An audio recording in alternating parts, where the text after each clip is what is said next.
acordou agora? Então, bom dia quem acordou agora como eu. Nós teremos agora a palestra da Fernanda Giannini. Ela vai falar sobre chatbots, um assunto que está super em alta, que é muito atual. E a integração disso, né, no meio do WordPress é um assunto super interessante. Como vocês podem ver, tem bastante gente interessada. Então, ela é desenvolvedora desde 2011, trabalha com WordPress, e vocês vão ver na palestra dela como aplicar esses fundamentos no site de vocês. Bem-vinda, Fernanda. Bom dia, pessoal. Então, vou falar rapidamente sobre o meu histórico. Eu desenvolvo temas para WordPress desde 2011, mas sempre empreendi desde os 19 anos. Então, o WordPress teve um papel assim, fundamental, né? Desde o momento que eu comecei a empreender, comecei a me envolver mais. E agora trabalho com gestão de negócios, e tenho um empreendimento também com o WordPress. Então, eu vou falar um pouquinho sobre chatbots. E lembrando que o objetivo principal dessa palestra, né, é entender a versão mais do design, né, a visão mais do design, que é o grande diferencial dos chatbots. Né? Pensar como levar uma experiência de usuário boa, né, para as pessoas. Bom, primeira coisa, o que é o chatbot, né? Então, são softwares que funcionam dentro de aplicações de mensagens e são serviços baseados em regras de inteligência artificial, às vezes, onde você pode conversar e interagir através de aplicativos de mensagens, e podem ser baseados em regras, comandos específicos. Eles seguem fluxos de navegação bem definidos ou inteligência artificial. Né? Então, acho que todo mundo já teve uma experiência, né, com chatbot, e via Facebook Messenger, né? E também tem agora os chatbots de inteligência artificial, mesmo a Siri, né, a Alexa. Então, são chatbots que estão presentes no nosso dia a dia, e a tendência é aumentar muito, né, cada vez mais. Então, quais são as vantagens, né, do uso dos chatbots? Então, tem uma melhoria no atendimento do cliente, é um atendimento rápido, informações rápidas, objetivas, são muito boas, né, para a gente utilizar chatbots. Né? Então, perguntas frequentes, respostas rápidas, comunicação em massa personalizada. Né? Então, conforme um chatbot bem desenvolvido, né, ele bem pensado, com um mapa, né, mental bem organizado, eu consigo especificar para o chatbot o que eu preciso e ser atendida do modo que eu quero. Né? Então, e isso tudo tem muito mais a ver, que é o que a gente vai começar a pensar, sobre, no pensamento, na metodologia de desenvolvimento, né, da experiência de usuário, do que, na verdade, do back-end em si. Né? Então, é muito mais a estratégia, né, o planejamento, o conhecimento do usuário. Né? Então, bom, melhora da taxa de respostas, alivia atendimento ao cliente, automatiza tarefas repetitivas e possibilita o acesso 24 horas, 7 dias na semana. Né? Bom, também tem uma aproximação de relacionamento com o usuário. Isso é muito interessante e até um pouco cômico, mas tem histórias de chatbots que, no final, o usuário começou a contar sobre a vida dele para o chatbot, ou tipo, falou obrigado para o chatbot. Então, quando chegar nesse momento, é um momento interessante. Né? Quando vocês chegarem nesse momento dos usuários realmente terem uma relação com o seu chatbot, né? Uma aproximação, é interessante, porque humaniza a marca, né? E aproxima os usuários mesmo daquele serviço. Né? Bom, o crescimento de plataformas para a elaboração de chatbots assim, são diversas. Eu peguei aqui só algumas das principais, as mais conhecidas, mas tem várias outras. Né? Bom, Chatfuel foi muito conhecida, é gratuita, tem uma versão paga, mas ela tem uma versão gratuita. Todas aqui que eu coloquei têm versão gratuita, tá, gente? E o legal dessas plataformas é que você não precisa, você pode, né, programar diretamente, mas você não precisa. Ela é muito amigável, você pode fazer direto na interface e é muito intuitiva. Né? Além disso, o blog, toda a comunidade é muito grande, então tem muita informação. Então, com certeza, se vocês se envolverem com qualquer uma dessas, vocês vão vocês vão pegar bem, assim, vocês vão aprender bem. Não é muito complicado, né? Só no IBM Watson, que tem algumas especificações, mas também a documentação é super clara, então é bem legal. Tipo, a interface, normalmente eles são uma plataforma que você não precisa realmente programar, olhar direto no código cru. Então, isso é muito legal, porque possibilitou, vamos dizer, uma democratização, né? Então, muita gente começou a fazer chatbots, né? Então, apareceu no Facebook, vários tipos de chatbots, quando o Facebook começou a abrir para isso, né, o Messenger, e, de repente, teve uma explosão, um boom de chatbots, né? E as pessoas começaram a programar facilmente, né, montar um chatbot, nem programar, né, montar um chatbot facilmente, o Chatfuel, com o ManyChat. E o que isso levou? Né? Muita gente começou a falar, bom, então é muito fácil fazer um chatbot, né? Então é só sair fazendo, né? Vou fazer o chatbot, vai dar tudo certo. E a gente percebeu que teve um aumento enorme, né, de chatbots assim, no mercado, muito grande. No entanto, muitos chatbots deram problema. Então, quer dizer, as pessoas elas começaram a montar os seus chatbots, né, seus até pequenos empreendimentos, pequenos empreendedores, quem tem um blog começou a montar, mas não é tão simples assim, né? Então, existe todo um estudo que deve ser feito, né, antes, né, da gente realmente chegar a montar o chatbot, realmente falando concretamente nisso, né? Então, claro, o WordPress ele também tem integração, né? Então eu vou falar sobre essa integração com o WordPress, mas principalmente sobre como a gente consegue fazer essa integração, que é importante, mas como a gente faz o chatbot ser bem-sucedido, né? Então, a metodologia que a gente vai partir aqui nessa palestra é o Human-Centered Design, né? O design coloca o ser humano no centro. Então, eu vou falar alguns termos aqui, até algumas noções que vocês podem pensar, nossa, mas isso é óbvio, né? É óbvio, mas a gente perde. A gente perde no meio do fluxo, né, de desenvolvimento. Então, é muito importante que a gente siga o método. Esse é um método que foi feito pela IDEO, que é a principal, uma das maiores empresas de design thinking do mundo. E eles desenvolveram, né, essa metodologia, né, que então parte da empatia, colocando o usuário no centro do processo. Isso dá mais insights, né, a gente consegue ter mais ideias de como desenvolver bem o nosso chatbot, como gerar essa relação com o usuário, né, e foco em experiências positivas, né, então a ideia é mexer com a emoção da pessoa. Então, no final, a pessoa ela tem uma experiência positiva com o seu chatbot, logo com a sua marca, né, com o seu projeto. E também aumenta a fidelidade, pois a solução também trabalha com isso. Então, muitas vezes, as pessoas elas preferem elas já conhecem, né? E muitos chatbots, inclusive, têm nome, né? Bom, então, primeira etapa, né, que é o compreender, ouvir o usuário, né? Então, vocês têm que primeiro pensar qual é o meu público-alvo, qual que é o meu potencial público-alvo que eu estou desenvolvendo esse chatbot. Qual é o meu potencial público-alvo? Não adianta chegar e vocês mesmos pensarem, não, sou eu, então eu vou falar.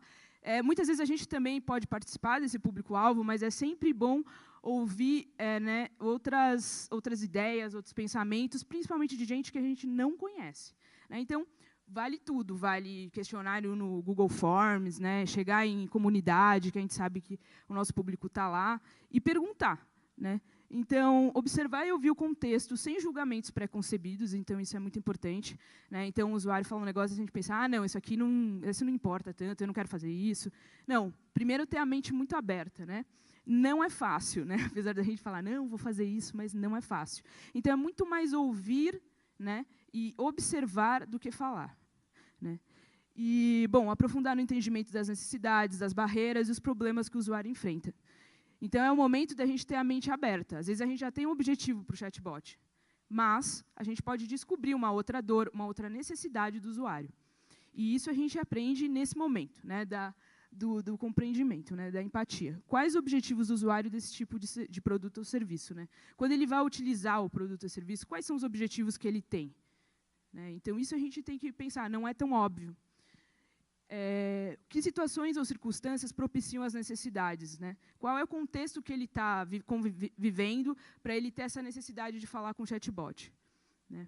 Então, muitas vezes, tem pessoas que desenham jornadas do usuário. Né? Então, fulano está preso no trânsito, precisa saber a previsão de quando ele vai chegar em tal lugar, e ele não tem um aplicativo baixado, porque é muito pesado, todo mundo agora está passando por isso, né, não consegui mais instalar aplicativos no celular, né, porque já está acabando a memória.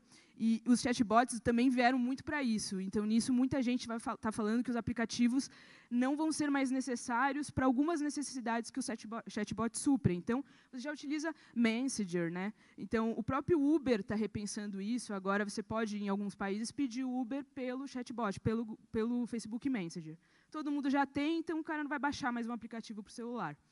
Então, a tendência agora, que muita gente está falando, é ir para os chatbots, né, para tentar economizar até esse espaço de aplicativos, até porque, se a gente for pensar hoje, muito provavelmente a maior parte das pessoas aqui já utilizou algum aplicativo de mensagem, né, se não for 100%.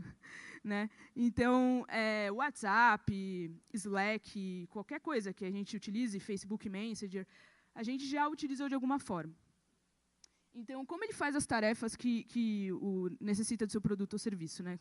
Então, essa aqui ficou meio estranha, mas é o seguinte, quando ele não tem o seu produto ou serviço, o que ele faz? Né? Como que ele resolve o problema dele? Então, quais são as opções de coleta de informação? Tem o Focus Group, que é isso? Né? Quando você seleciona um grupo, né, de 5 a 8 pessoas, que seria mais ou menos parte do seu público-alvo.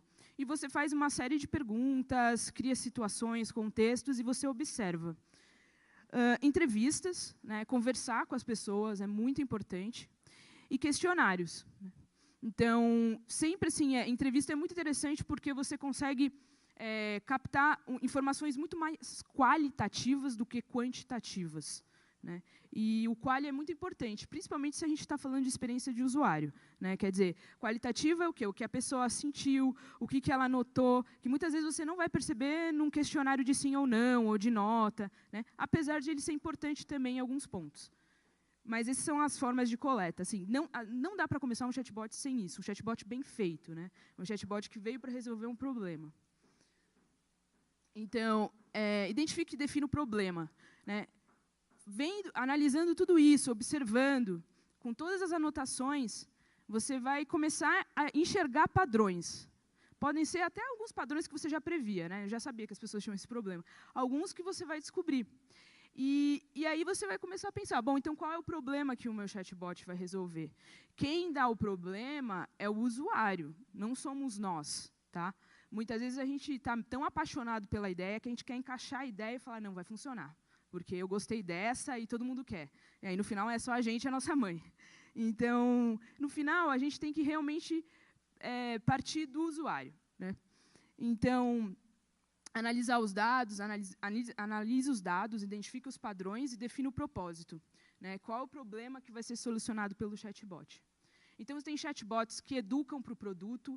Né? Por exemplo, a gente elaborou um chatbot que ele educava os usuários de produtos de confeitaria para como utilizar os produtos. Né? Então, o objetivo do chatbot era muito mais educar as pessoas, né, de como poder utilizar cada produto que as pessoas tinham dúvidas. A gente percebeu isso na etapa anterior. Então, nisso, foi muito interessante, porque você pode apresentar de muitas formas. Pode ser um chatbot que ele pode perguntar qual é a sua pergunta, qual a dúvida que você tem, ou a gente fez que no caso aconteceu, um quiz. Então, a pessoa ia respondendo e ela ia ganhando brindes da empresa. Então, isso foi muito interessante, aumentou o engajamento, né, mas partiu justamente da primeira etapa, que a gente não sabia que as pessoas, antes de ter o problema da compra, elas até queriam comprar, mas elas nem sabiam como usar. Então, por isso que a primeira etapa ela é muito importante.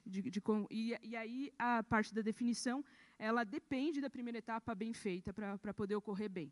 Então, isso é importante. Esse problema deve ser passível e ser solucionado com informações, né, com dados. Bom, aqui é um estudo, né, que saiu em 2018, que está na internet, depois eu disponibilizo os links da palestra para vocês, e que fala quais são as principais necessidades das pessoas quando elas vão ativar um chatbot.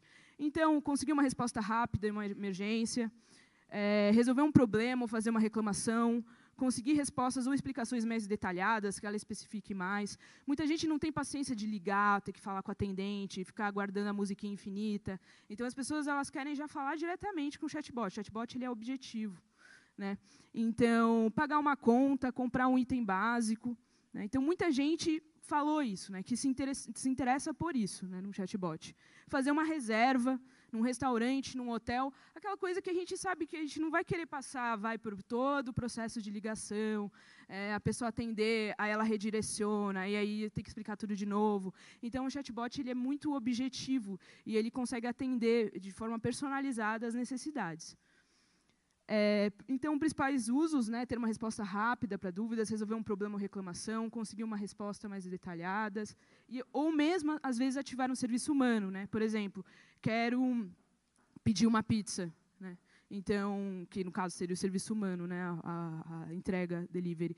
Mas eu não quero ligar para a pizzaria, eu quero já falar lá no chatbot, até pagar por lá. Então, isso também é possível. Bom, alguns cases interessantes de chatbots, eu tentei pegar mais os brasileiros. Esse aqui do Rock in Rio, que criou o chatbot chamado Rock, e o chatbot é genial. Né? Ele teve 77 mil usuários que interagiram com o bot e 3 milhões de mensagens trocadas. O que o Rock fazia? Você ia no Rock in Rio, precisava saber o horário de tal show. Você falava com ele na hora. Né? Se a gente for pensar, liga lá na central, aí você já desiste. Né? Ou mesmo vai lá em tal balcão, conversar com o atendente, até você chegar no balcão, na maior confusão, que é o Rock in Rio, é muito mais fácil você ter no seu celular, né? Não tem aplicativo, você pega no Messenger mesmo. Então isso. E o Rock, ele era, se vocês perceberem, ó, oi, Caio, eu sou o Rock, um robô criado para contar tudo sobre o Rock in Rio. Para a gente conversar, você precisa clicar nos botões que eu vou mostrar. Quer dizer, primeiro ele se apresenta, ele não chega já, tipo, já falando o que você quer, né? Ele já se apresenta. E os bots têm personalidades. Né? O objetivo mesmo é ser uma conversa. Porque nós conversamos, é uma coisa meio óbvia, tá, gente? Mas nós conversamos com pessoas. Nós estamos acostumados a conversar com pessoas. Então, o bot ele trabalha muito isso também. Né? Ele tem uma personalidade, um modo de conversa, dependendo do objetivo do bot, pode ser mais coloquial, pode ser mais espojado. Né? Então, o Rock era bastante. Então, tanto que ele responde, uhul, e qual show promete ser o melhor esse ano, tudo mais. Então, ele começa a conversar mais com o usuário. Uma coisa muito interessante também, ele fez alguns joguinhos no meio.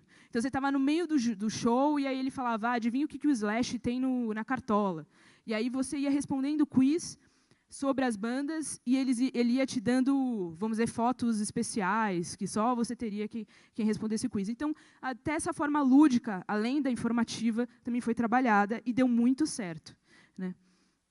Bom, o Uber, como eu falei, né, que você já, em alguns outros países, você pode pedir direto no Messenger.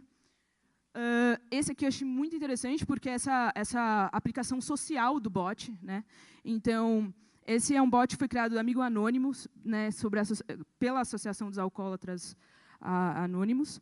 Então, esse chatbot, o objetivo dele é, se você está precisando de ajuda, ou você tem algum amigo ou um familiar, e você quer pedir ajuda, ou quer saber como ajudá-lo melhor, você fala com o bot. Por que isso daí é interessante? Porque muita gente não sente a vontade de ligar, de falar com uma pessoa, o bot parece um pouco mais anônimo, né, vamos dizer assim. E esse bot, ele foi baseado em histórias de pessoas que passaram por isso. Então, o bot tem uma história de vida, e ele conta a história dele. Então, também gera empatia. Né? Claro que é isso, né, gente? Eu não estou dizendo que os bots eles substituem os seres humanos, mas eles levam uma experiência diferenciada. Tá? Então, teve o que aconteceu. Como resultado, 1.300% do aumento nos pedidos de ajuda. Né? Que começou pelo bot, aumentou. Né? E 20% do aumento de novos membros em grandes reuniões. Então, o bot pode ter essa função social também, né, de aproximar as pessoas, de esclarecer. Bom, então, no momento que foi definido o propósito, o problema do bot, a próxima etapa é a ideação. Né? Então, você vai ter a ideia. Primeira coisa, quem quer ser o robô? Quem é ele? Então, você pode começar criando uma personalidade para ele, de acordo com o propósito, com o contexto, né? Se for para uma empresa, se for para, enfim, para um show, se for para um projeto. né, que mais se adeque. Então, uma personalidade para o bot, na qual o usuário se identifique. Então, uma boa persona possui um tom e uma personalidade distintos, de tal forma que, quando a pessoa conversar com o seu bot, ela já vai perceber que eu já conheço esse bot, esse daí, pelo jeito de falar, gíria, até emoticons podem ser utilizados. Então, o objetivo também não é fazer que a pessoa confunda o robô com o ser humano. Então, o robô ele tem que começar se apresentando. Eu sou um robô, né, meu nome é tal. Então, é importante isso, para não gerar esse desconforto e essa desconfiança também. Então, isso. Então, esse aqui é um robô, esse é um bot, chatbot muito conhecido, que é o Poncho. O Poncho ele fala sobre previsão do tempo. Então, você conversa com ele, ele te passa a previsão do tempo do dia. Coisas que você não vai baixar um aplicativo. E o que é bom do Poncho é assim, tipo, você fala, quero saber todos os dias, às 8 horas, qual a previsão do tempo. Então, ele todo dia te manda uma mensagem, falando como vai ser o tempo onde você está. O Poncho ele tem toda uma história. Ele conta a história de vida dele. Então, assim, ficou muito conhecido. Teve gente que começou a divulgar sobre o Poncho, manda mensagem para ele, criaram um fã-clube, ou seja, as pessoas realmente se envolvem com os bots. Ele tem uma personalidade muito distinta, né?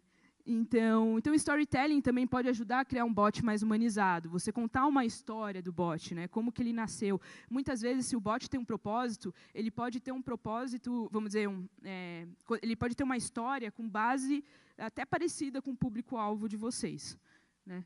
Então, traduzir a personalidade do robô em diálogo, né? Escolha as palavras certas, pensando em como o seu robô diria em um certo contexto, né?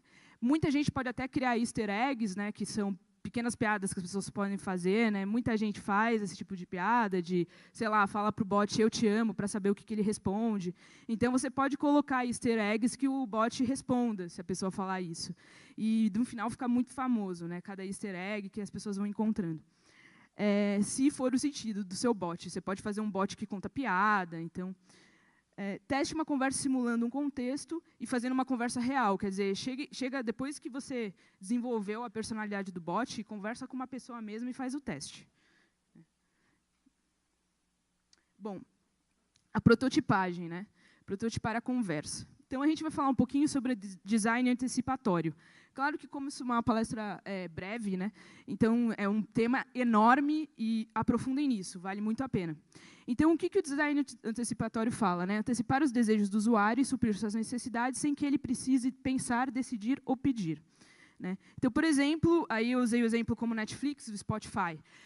Você está assistindo o Netflix, você está gostando de alguns seriados, alguns filmes, ele começa a sugerir para você filmes que talvez você goste. Então, ele já antecipa com base nos... Ele vai qualificando, né, os seus filmes, seus seriados, e aí ele vê que você se adequa mais a tal perfil. Mesma coisa Spotify. Ele vai sugerindo, né, as músicas que você pode gostar. Isso é design antecipatório, né? Você pode antecipar necessidades e desejos. Muitos bots utilizam bancos de dados, informações que a pessoa ela autoriza, né, de ter, que ele pode utilizar para informar a pessoa. Bom, então o designer também precisa prever algumas ações para facilitar a vida do usuário. Quer dizer, analisando que todo mundo que entra no meu site vai fazer tal coisa, né? A gente tem diversos softwares que podem, inclusive com integração com o WordPress, que a gente consegue fazer o tracking, né, de onde o usuário acessou, quais são as páginas mais acessadas. Eu posso já gerar um atalho para o meu bot, porque eu sei que todo mundo tem dúvida disso, todo mundo quer saber tal assunto. Bom, então, importante, criação de fluxogramas de conversa, né? Então, quer dizer, primeiro o bot vai dar uma mensagem de boas-vindas, então ele vai dar 2 opções para a pessoa. Se a pessoa quer falar de vendas ou que ela quer falar de atendimento ao cliente. Então, a ideia é a gente pensar de forma muito lógica, né? Quais são todas as possibilidades, né, nas alternativas que a gente está abrindo para a pessoa. E se ela dizer sim? E se ela dizer não? Né? Então, ter um objetivo definido por vez e definir um fluxo. Então, começar com o primeiro objetivo. Essa alternativa do bot, essa opção que eu vou dar agora, é dele comprar um produto. Tá, então ele vai comprar o produto, então ele escolhe comprar. Aí depois, o que eu faço? Aí eu pego as minhas linhas de produto e peço para ele escolher qual linha que ele se interessa. Depois que ele escolheu, mas ele pode escolher a linha ou ele pode querer saber mais. Então, a gente vai pensando quais são todas as possibilidades que a pessoa pode, vamos dizer, montar, né, a necessidade dela, conforme as alternativas que o bot vai dando, né. Muito importante também sempre dar a opção da pessoa voltar para o início. né? Porque, às vezes, a pessoa já seguiu o fluxo, não era isso, então ela tem que voltar. Então, isso é importante. E como que a gente testa bem esse fluxo? Montado o fluxograma, e que eu até sugiro o Lucidchart, que é muito bom, o Bot Society. O Bot Society é interessante porque ele monta já a interface, ele já te apresenta o fluxograma. Você já testa a conversa com uma pessoa. Uma pessoa, senta lá à frente da pessoa e fala as opções. Tem gente que faz até prototipagem em papel, quer dizer, você literalmente faz um papelzinho para cada alternativa e vai passando para a pessoa, e a pessoa seleciona. Ela vai selecionando. Aí a gente vai percebendo quais são as falhas, quais são os furos. Né? A pessoa vai te falar, não, mas eu não queria isso. Por que não tem outra alternativa? Ou, nossa, como que eu faço agora? Eu errei, como que eu volto? Então, essa é a melhor forma da gente realmente ir testando, vendo se o fluxo está o mais redondo possível. Bom, considere a personalidade do seu chatbot também, né, considerando a escrita das mensagens. Então, esse aqui é um diagrama que foi utilizado, né, pela Shirin Kazin, que fala sobre as diversas emoções que a gente pode ter, também baseado no design, e que ela meio que traduziu para emoticons. Então, é muito interessante. E o Facebook tem um estudo aprofundado sobre emoticons, que ele mostra, e que realmente ele mostra que cada emoticon realmente gera, né, uma emoção diferenciada. Também depende do contexto, da cultura do país. Então, como que ele se apresentaria para o usuário? Ele enviaria links, GIFs, fotos, vocês podem enviar GIFs de brincadeira, ou GIFs específicos. Ele puxaria um assunto com o usuário, com que frequência? Isso é muito importante. Se, pelo menos o bot do Messenger, né, do Facebook Messenger, no momento que o usuário já falou com ele ativou o bot pode chegar a falar com ele em qualquer momento. Então, isso é interessante, porque aí você vai aumentando sua captação de leads, né, de contatos. Os bots chegam a milhares de leads de pessoas. Então, eles são canais, posteriormente, para divulgação, para conversa. Então, ele será engraçado, mais formal, vão ter easter eggs, como eu falei. Quais são as palavras que ele mais usaria? Vocês podem montar palavras que seriam, vamos dizer, a assinatura do bot. Né? Então, que a pessoa já sabe que é o seu bot que está falando. Ele usaria emoticons? Quais? Né? Bom, então testar. Né? Depois do fluxograma bem testado, o problema foi... Então, você entendeu o que o usuário quis, você entendeu o problema, você definiu o problema, você prototipou. Prototipar é da forma mais tosco possível, tá, gente? Então, é tipo sentar com a pessoa, pegar, fazer em papelzinho, testar o fluxo. Não tenta fazer muita perfumaria nesse momento, porque esse momento de prototipagem é de testar a funcionalidade, testar o objetivo mesmo, se está ocorrendo. Né? Então, bom, aí, por último, né, realmente é montar. Né? Você já tem a montagem do bot. Então, tem várias plataformas, como eu falei, para a montagem do bot. Todas as que eu coloquei são gratuitas, tem a sua versão gratuita.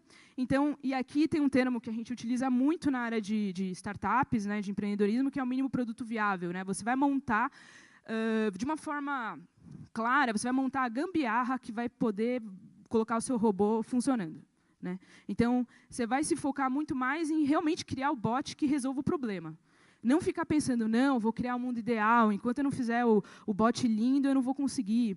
Então, e aí o que acontece? Você perde tempo de mercado, e o que principal é quando o usuário interage com o seu bot. E aí sim você vai ter os verdadeiros insights. Né? Então, bom, implementar no WordPress.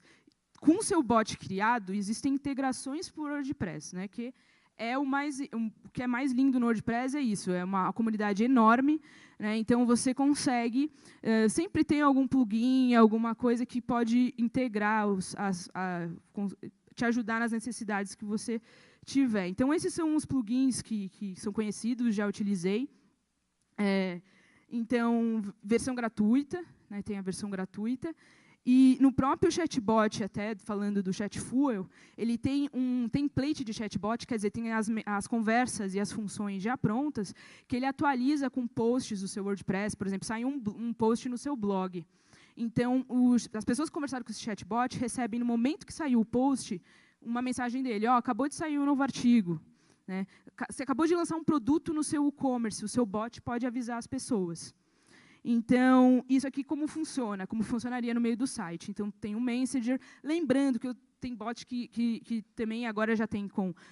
ainda está iniciando, mas com WhatsApp, né? Então, Skype, Slack. Então, o Messenger não é o único, tá? Mas é o mais utilizado. Então acabou, né? No momento que você montou seu bot, está tudo certo, você prototipou, você testou, você integrou no seu site de WordPress, as pessoas já estão conversando com ele. Não. Nunca vai acabar. Por quê? Porque as pessoas conversam com o seu bot, conforme elas vão conversando, você vai percebendo que o que você projetou, às vezes, não é o que aconteceu. Né?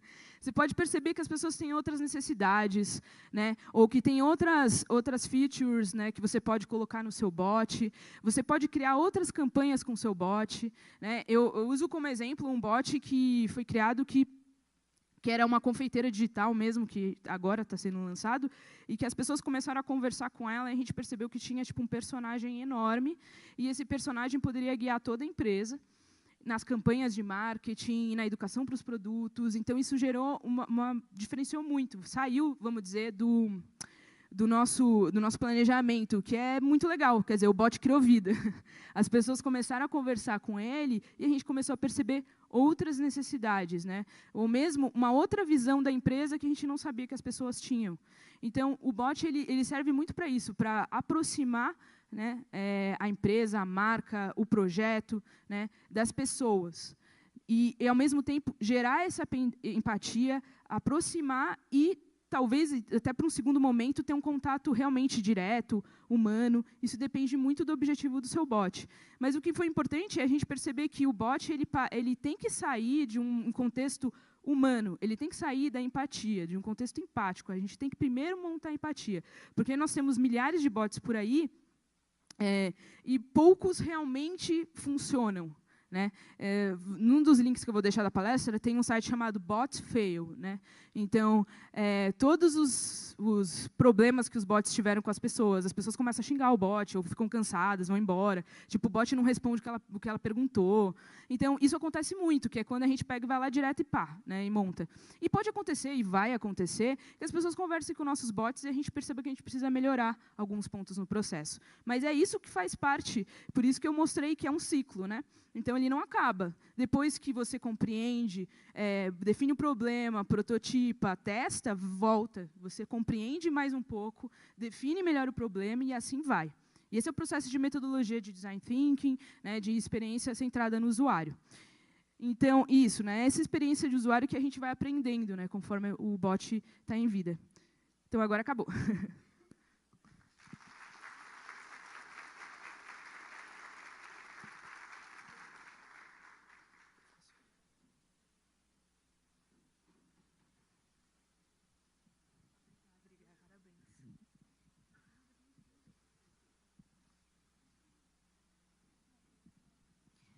Bom, a Fernanda vai para o painel de especialistas. Tá? Quem tiver alguma dúvida, por favor, pode ir lá conversar com ela. Ela vai esclarecer, trazer bastante informação sobre